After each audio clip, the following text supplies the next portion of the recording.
Hi there, you alright? It's Tim, the Yorkshire Dragoon, back again. It's been quite a while since I did a video, so I thought I'd do a little bit about my new project. Well, say it's new, it's been going about 6 months now.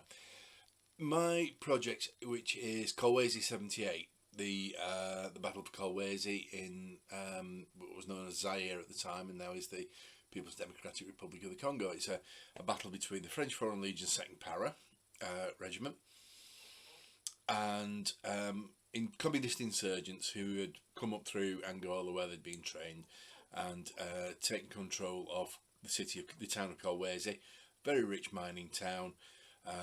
The province in which it was in at the time was called Shaba. It was a very mineral rich area, and so they were trying to take over it for the mineral wealth. Now, I think I went into the actual ins and outs of it a while back, but anyway. So the progress so far. This is what I want to do. Just a roundup of the progress that I've done so far. The game itself is going to be based on Ogre with a number of alterations for specific for the battle. I'll cover those in future episodes when I talk about the rules and such like, when I've got them actually battened down. But anyway, so the French Foreign Legion had 4 companies of soldiers. They had a reconnaissance section, and they had a medical section, and a mortar section there with them. So I've been building and painting the French Foreign Legion sections at the moment. I have 2 full companies made from the battalion. So those are ready and done. The motor company is on its way. I have vehicles for those, and they're ready, just to paint the bases. The motor company is ready with an officer. The what was it again? The recce company I've mentioned, and I'm also virtually there with the 3rd company of the Foreign Legion. I've also done quite a bit on the terrain. I've been making buildings for the terrain, which include an airport, that includes a school, a hospital, some mining facility, and what else was that? Oh, a small hotel. Those are the 5 main buildings that need to be on the battlefield, because they were objectives for the French Foreign Legion. Also, I'm building a number of bungalows, which were the white mine worker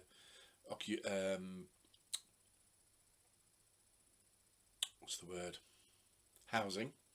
Duh. Try and cut that one out. So yeah, so I've been building a number of bungalows for the white mine workers housing.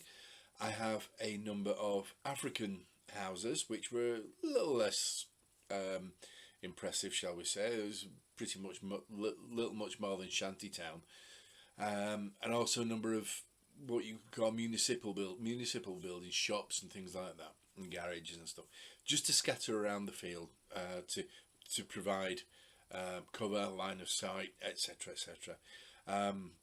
The city itself was quite flat, so there's not an awful lot of hills in the area. It's a very dusty, very red area, so that's going to be the predominant colour of the buildings. You know, lots of dust on them. I figure out how to weather them and then pigment them with the right pigments. And that's really what I've done.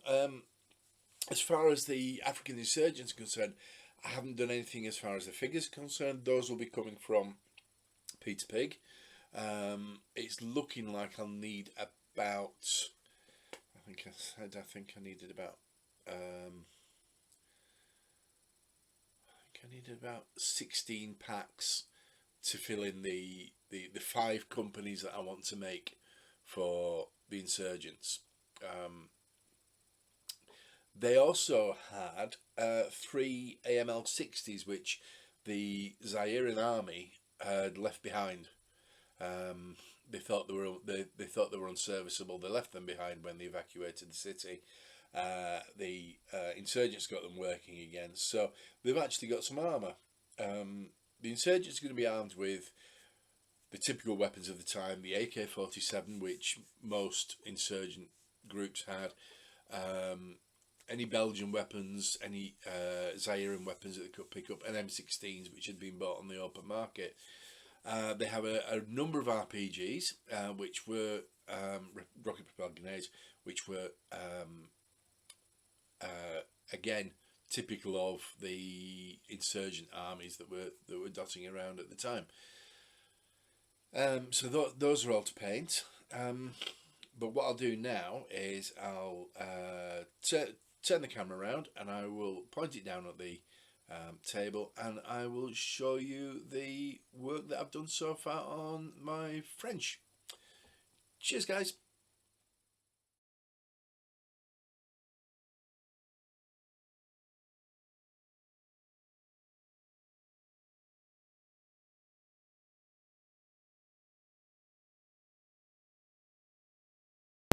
Right, what you see here is the first company of the second Regiment Étranger Parachutiste, which is the famed second rep. It's based along O Group lines, with each company having three platoons of 3 sections. What I've done is I've provided each platoon with a light machine gun and a number of rifle and submachine gun armed men. The actual numbers on the bases don't really matter. It could be 3, it could be 2, it could be 4, 5, whichever you want. It's not a big deal. On the round base at the front, you will see the company commander, and he just has a little escort. He's there to implement our orders and provide orders for the guys to move forward or back or whatever, according to the O Group rules. So that's the first company.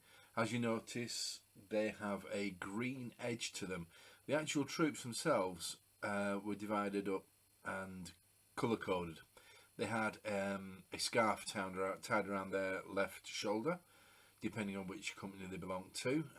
The first company were green, and I think I basically forgot to paint these on, but even at 3 foot distance you're not really going to see them, so I thought, well, if I paint the edges of the bases in the corresponding colour for A, B and C company, that'll do.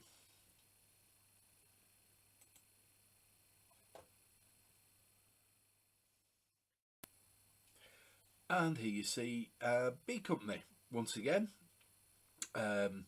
made up of 9 sections with a light machine gun in each section, and again rifles and submachine guns.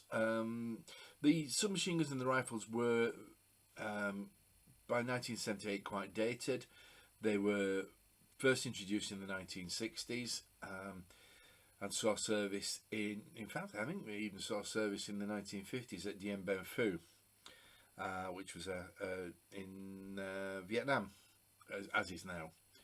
So they're quite dated. It wasn't until the early 80s that the weaponry was replaced by the mass series of weaponry, which the French have just got rid of now, and they moved on to a Heckler and Koch armament, which seems to be taking over the world at the moment. But as you see, these are with the red borders, so that's the second company. We now have the mortar company. They were, well, I say company, they were a section of mortars These were, I think, 60mm mortars that they were issued with. They came in on the second drop on the 19th of May, although in the game I will bring that forward onto the first day, so it gives a bit of support for the otherwise unsupported paratroops.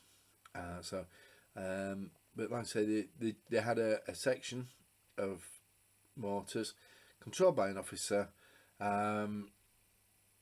Within our group, it's usually hit and miss as to whether you get mortar support because of problems with communication. By 1978, radio communication had much improved from what had happened in the Second World War. So the communication between the company commander and the mortar section commander will be very good. However, that doesn't necessarily mean that they will hit every time. That will depend on a dice roll. So we now have the French anti-tank weapons. Originally, there was a full platoon of anti-tank weaponry.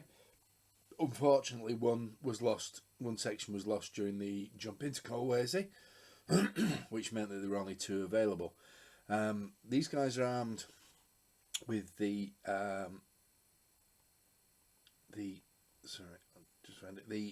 French LRAC with 50, which was a 73mm bazooka,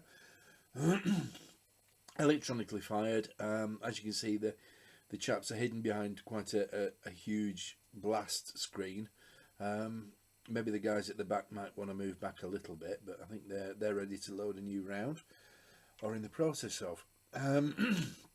As I said, the LRAC was introduced in the 1950s and continued right through until the 1980s.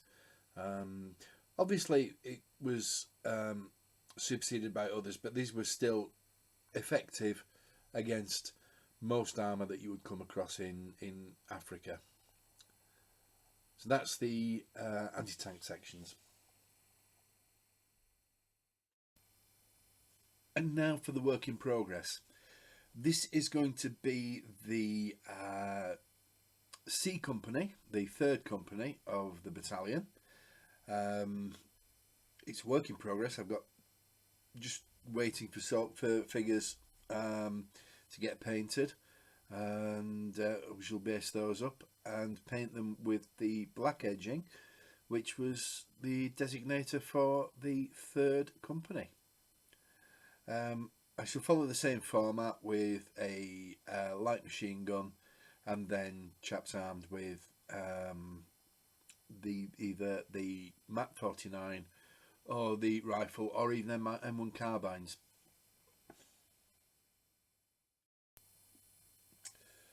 And here we have the first of the equipment used by the insurgents. These are the AML 60s, the Panhard AML 60s. They were originally used by the Zairean army. Apparently, when the insurgents attacked Kolwezi, the Zairean army wasn't in sufficient strength or ability to withstand them, and they left these vehicles, 3 vehicles, behind because they were inoperable. In the day or two that the insurgents were in Kolwezi, they got all 3 of them running, and were started to become effective until the French anti-tank weapons took a bite and destroyed 2 of them, and the third one, quite rightly, ran away.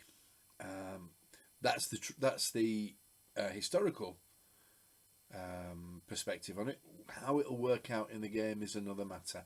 We shall see.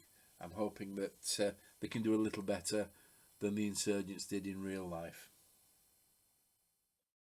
And now something that I'm sure everyone will recognise.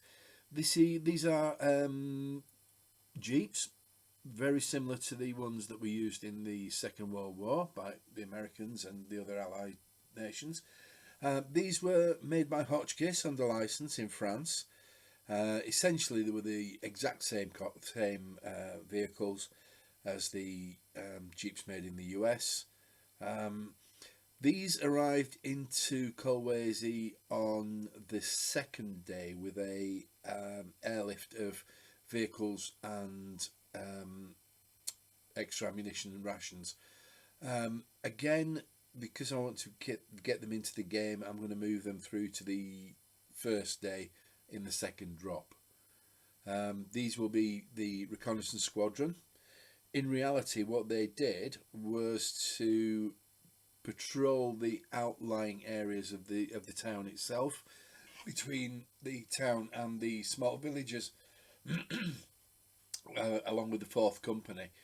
The 4th Company had a reasonably hard time, obviously moving between village and village, looking out for sympathisers and stragglers from the insurgent army, but they succeeded quite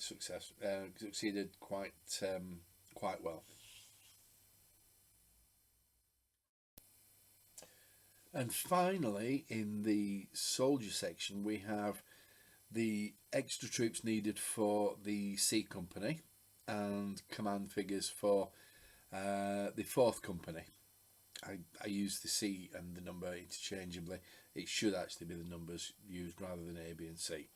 However, these are, as I said, these are going to be the figures used. The figures themselves come from Eureka Miniatures. They are French Foreign Legion paratroopers from the Dien Bien Phu era. I haven't been able to find any paratroopers from the 1970s in 15mm. The closest I got were Israeli Defence Force from the Yom Kippur War. In actual fact, the anti-tank sections are made up from those troops because the French sold the LRAC to the Israelis, and that was used in the Yom Kippur War. They had a very similar helmet, although, as you can see, these guys are all wearing berets. The heads were from Peter Pig, and it was just a case of snipping off the helmeted heads where possible and drilling a small hole and then inserting the heads back onto the new heads onto the bodies, attaching with a little bit of super glue. It's worked really well so far, and that's the whole. That's once again that's the 3rd Company. Right, I thought I'd try and give you a closer look on the figures that I'm using. As I said, these are from Eureka Miniatures with Peter Pig heads. Come on, guys. Time to focus. Thank you very much. That's really good. So, as you see, they're armed with rifles and submachine guns, the MAP 49. The uniform that they wore was a much more fitted uniform and than the one shown here. This is quite baggy, as this is the 1950s uniform. Also, the colour's correct. It was called a sateen green. So what I've done is I think I used Russian uniform for the fatigues. And for the Green Berets, I used a Citadel's. Is it Citadel? No, it's Army Painters mouldy clothes, which seems a bit unfair, really. But I based them on Renedra bases with the Renedra plastic bases. Put Tetrion on the base itself. Painted over that with Vallejo model colour brown sand, and then added a little bit, once that had dry, added a little bit of flock and a few tufts. So that's the one, and then painted the edges, of course. So that's just a regular section of a platoon. This is the heavy weapons section. Come on, guys. Come on, into focus. I'm sure you will eventually. There we go. So yeah, there we go. So we've got the two guys who are supporting the heavy weapon, not the heavy weapons, the light machine gun that you see being fired by the gentleman behind the fence. What I've tried to do is to use as much as I can to give them a little bit of cover. This wasn't a battle out in the open. It was fought within a town, and cover wasn't really an issue. The roads were quite wide, which made it difficult to cross them. However, well-trained troops like the second rep would have managed that without any issues at all. But they used cover wherever possible for obvious reasons, and that included bits of fencing or wriggly tin or whatever they could find. And then, as another part of the company, this is the company commander with his support. He's actually on the radio. He's able to keep in touch with Colonel Erlan, who was at the headquarters, and also the mortar companies and his own brother officers in the other companies. As I said earlier, the radio communications improved immensely into the 1970s. Like I say, so I based this on a 2-pence piece. There we go. Yeah, 2-pence piece. Once again, Tetrian, sand paint, and flock, a little bit of lichen, and a few pebbles to act as rocks. And I think it's quite an effective little base. It looks as though he's in cover, so I think that's quite effective. So I think I'll show you I'll show you the anti-tank,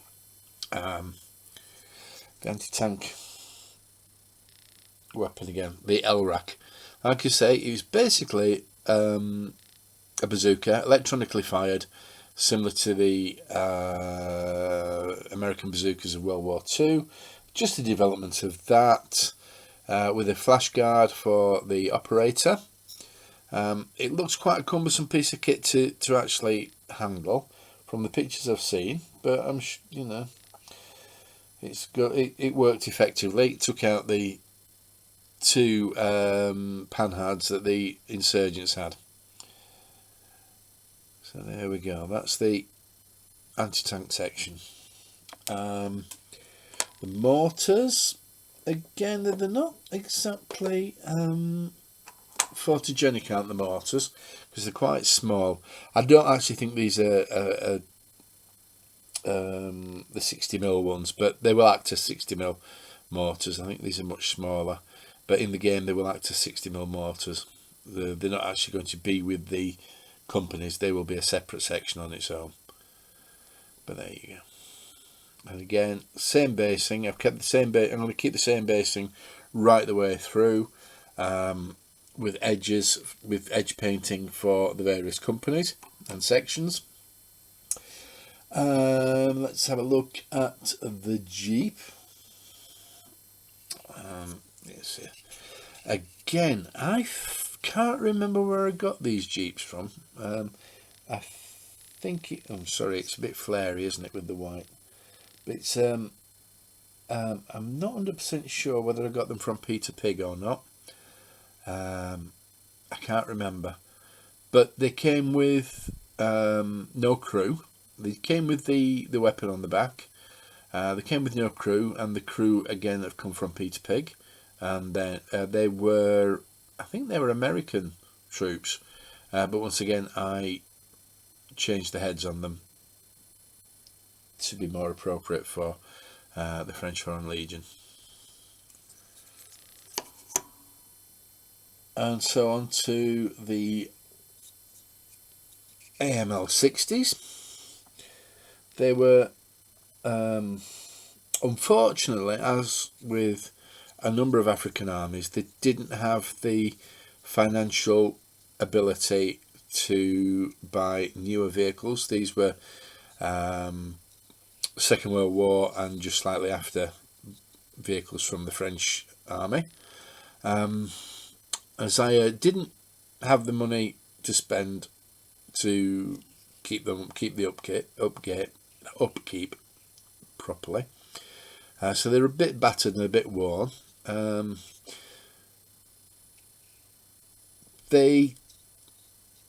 They were issued to a particular regiment, and I can't for the life of me remember it. I should have noted it down when I saw it.